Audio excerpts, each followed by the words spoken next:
दिल्ली से आज 381 हज मुसाफिरों को लेकर पहली फ्लाइट सऊदी एयरलाइंस से रवाना हुई और सभी हाजियों को विदाई देने के लिए दिल्ली की इंदिरा गांधी इंटरनेशनल एयरपोर्ट पर मरकजी वजीर ममलकत मीनाक्षी लेखी, दिल्ली के LG Vinay Kumar Saxena, Saudi embassy के एम्बेसडर समेत दिल्ली स्टेट हज कमेटी की चेयरपर्सन कौसर जहां मौजूद रहे।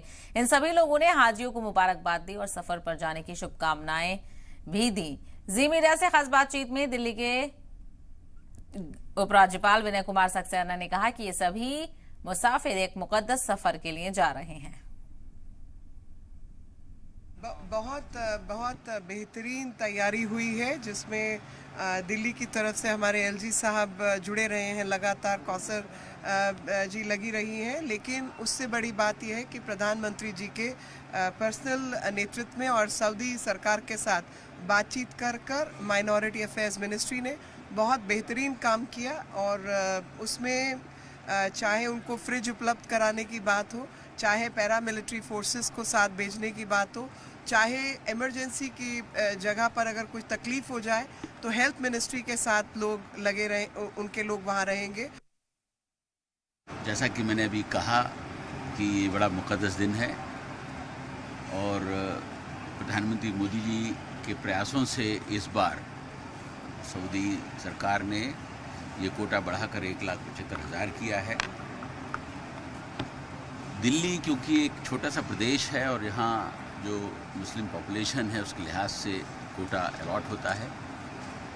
मेरी कोशिश होगी कि यहाँ के लोगों को ज़्यादा से ज़्यादा ज़ियारत के लिए वहाँ जाने का मौका मिले। मैंने आज जो हाजी हमारे जा रहे हैं मदीना के मुकद्दस स्थान पर, ये दुआ की है कि वो वहाँ से देश के अमन चैन की दुआ करें। तो दिल्ली एयरपोर्ट पर चाहे external minister of state external affairs Meenakshi Lekhi हो, दिल्ली के लेफ्टिनेंट गवर्नर विनय कुमार सक्सेना हो या दिल्ली स्टेट हज कमेटी की चेयरपर्सन कौसर जहां हो, सभी लोगों ने आज उन आज़मीनों को विदाई दी, यहाँ पर रुखसत किया है। बखैर मैं इस वक्त एयरपोर्ट के अंदर ही मौजूद हूँ, जहाँ पर इस वक्त जो हज आज़मीन हैं वो जा रहे हैं और देख सकते हैं आप यहाँ सिक्योरिटी चेक के बाद ये आगे ये फाइनल इनके पास एक अड़ है। यहाँ से सिक्योरिटी चेक के बाद सामान इनका अंदर जाएगा और उसके बाद यहाँ इमिग्रेशन कराने के बाद, क्योंकि इनका जो प्रोसेस था वो पहले ही पूरा प्रोसेस कर लिया गया था और इस पूरे एरिया को डेडिकेटेड हज जो यात्री हैं उनके लिए रखा गया है और वहाँ पे आते हैं। तो सऊदी एयरलाइंस समेत और भी कई सारी एजेंसीज हैं और कई सारे जो फ्लाइट अटेंडेंट हैं उनके लोग हैं, क्योंकि आज सऊदी एयरलाइंस से पहली फ़्लाइट है 1:50 पर, तो वो यहाँ से जा रहे हैं, सऊदी एयरलाइंस से जा रहे हैं। तो उसके लिए यहाँ पर सऊदी एयरलाइंस की तरफ से काफ़ी इंतज़ाम यहाँ पर देखने को मिला और दूसरी तरफ साफ तौर पर है कि हाजियों को लेकर किसी तरीके की कोई दिक्कत ना हो, उसका भी इंतज़ाम यहाँ पर किया गया है। तो यहाँ आप देख सकते हैं सऊदी जो डेलीगेशन है वो है सऊदी एयरलाइंस के लोग यहाँ पर मौजूद हैं और इन्होंने यहाँ पर जो हाजी जा रहे हैं उनको किसी तरीके की दिक्कत ना हो उसके लिए कई काउंटर्स यहाँ पर ओपन किए गए हैं, जिसके चलते जो हाजी हैं, हालांकि 381 लोग पहली फ्लाइट दिल्ली से ले रहे हैं सऊदी अरब के लिए, तो ये पूरा एरिया कॉर्डन ऑफ किया गया है। इसी एरिया में हाजियों को आने की इजाज़त है और यहाँ से ही सीधे तौर पर हाजी अपनी फ़्लाइट के लिए बोर्ड करेंगे। हालांकि 1:50 का फोन है और रात अभी वक्त है यहाँ पर। उसके बाद जिस तरीके से सऊदी एयरलाइंस के साथ साथ दूसरी एजेंसीज हैं वो यहाँ पर मौजूद हैं, उनसे बात करने के लिए बात करेंगे। तो ये बात करेंगे, एक बार मेरे साथ सऊदी एयरलाइंस के चीफ मौजूद हैं। Sir, how did you feel this the whole arrangement was made by Saudi Airlines? I feel proud and excited that organization happened from that means. I feel powerful with this human resource and the power of them. Without them, the dedication team of your Saudi Airlines. They are my hands. If something happen for successful, it will be the powerful for them.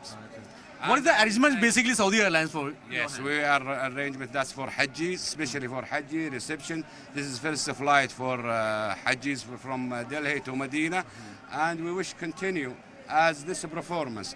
Always I told my team, please take care and follow our Hajjis needs. Also, we need to raise the airport image. That Delhi Airport support us, support Saudi Airlines for any operation that we have it here.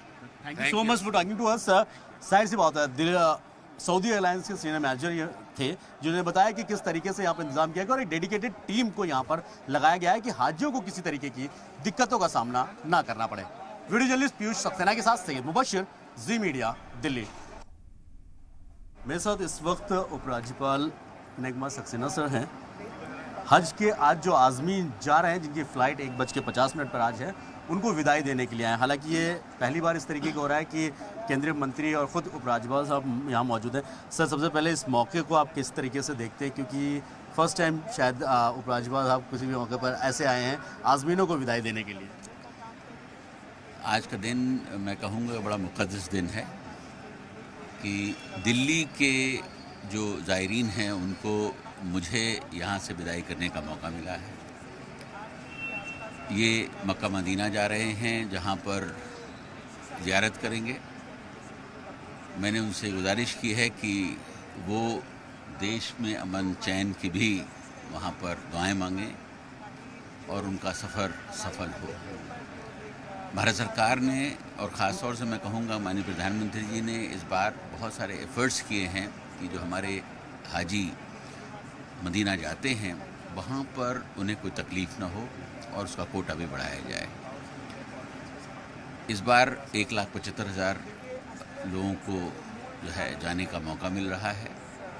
Delhi क्योंकि एक छोटा सा प्रदेश है, इस वजह से यहाँ का कोटा जो यहाँ की मुस्लिम आबादी है उस लिहाज से कम है, लेकिन मेरी कोशिश होगी कि आने वाले समय में ये कोटा बढ़े, क्योंकि दिल्ली से जाने वालों की जो एक गुजारिश है वो बहुत लंबी चौड़ी है। मेरी कोशिश होगी उसको भी हम पूरा करें। लेकिन सर, इस बार पिछली बार मतलब पहले के मुकाबले में इस बार तकरीबन 700 से 1000 जो आज़मीन हैं जो हज पर जा रहे हैं वो ज़्यादा हो गए हैं, इस वजह से क्योंकि वीवीआईपी कोटाज ख़त्म हो चुके हैं। जी हाँ, आपने जैसा सुना भी होगा और आपकी नॉलेज में भी है कि ये भारत सरकार जो है वीआईपी कल्चर के बहुत ख़िलाफ़ है। जो लोग हज के लिए जाना चाहते हैं, जिनका हक है, उन्हीं को जाना चाहिए, ना कि किसी वीआईपी कोटे के तहत जाना चाहिए।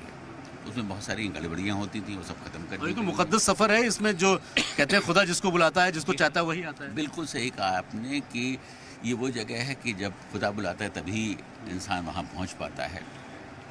और जब वहाँ पर लोग जा रहे हैं और खुदा से दुआएं मांगने के लिए जा रहे हैं, तो हमारी भी ये कोशिश होनी चाहिए कि उनको जो सहूलियत दी जा सके दी जाए।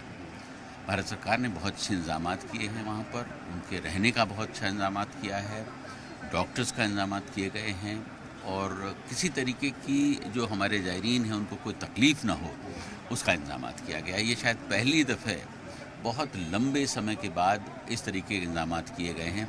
और आप देख लिए कि हम honourable minister of state external affairs सब यहाँ पर मौजूद हैं उनको विदा करने के। सर, एक अहम और आखिरी सवाल आपसे। इस बार 468 ऐसे अधिकारी हैं जिसमें से 250 मेडिकल सुपरिटेंडेंट्स हैं, वो भी वुमेन्स हैं, जो वहाँ पर इंतजाम हेल्थ का और सारे इश्यूज़ जो होते हैं उनको देखेंगे।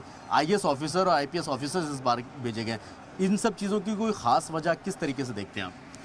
आपने शायद देखा होगा कि पहले जब कभी भी हज के लिए लोग जाया करते थे तो वहाँ बहुत सारी घटनाएं हो जाया करती थी क्योंकि पूरी दुनिया से वहाँ पर लोग आते हैं। कभी कभी रहने की सुविधाएं प्रॉपर नहीं होती हैं, मेडिकल फैसिलिटीज़ बहुत बार नहीं मिल पाती हैं। तो इसलिए भारत सरकार ने इस बार एक कॉन्शियस डिसीजन लिया कि जो लोग यहाँ से हमारे हिंदुस्तानी हज के लिए जा रहे हैं उन्हें हर सुविधा मौजूद हो, और इसी वजह से इतनी बड़ी टीम को वहाँ पर बैठाया गया है कि जिससे किसी भी व्यक्ति को कोई तकलीफ नहीं हो।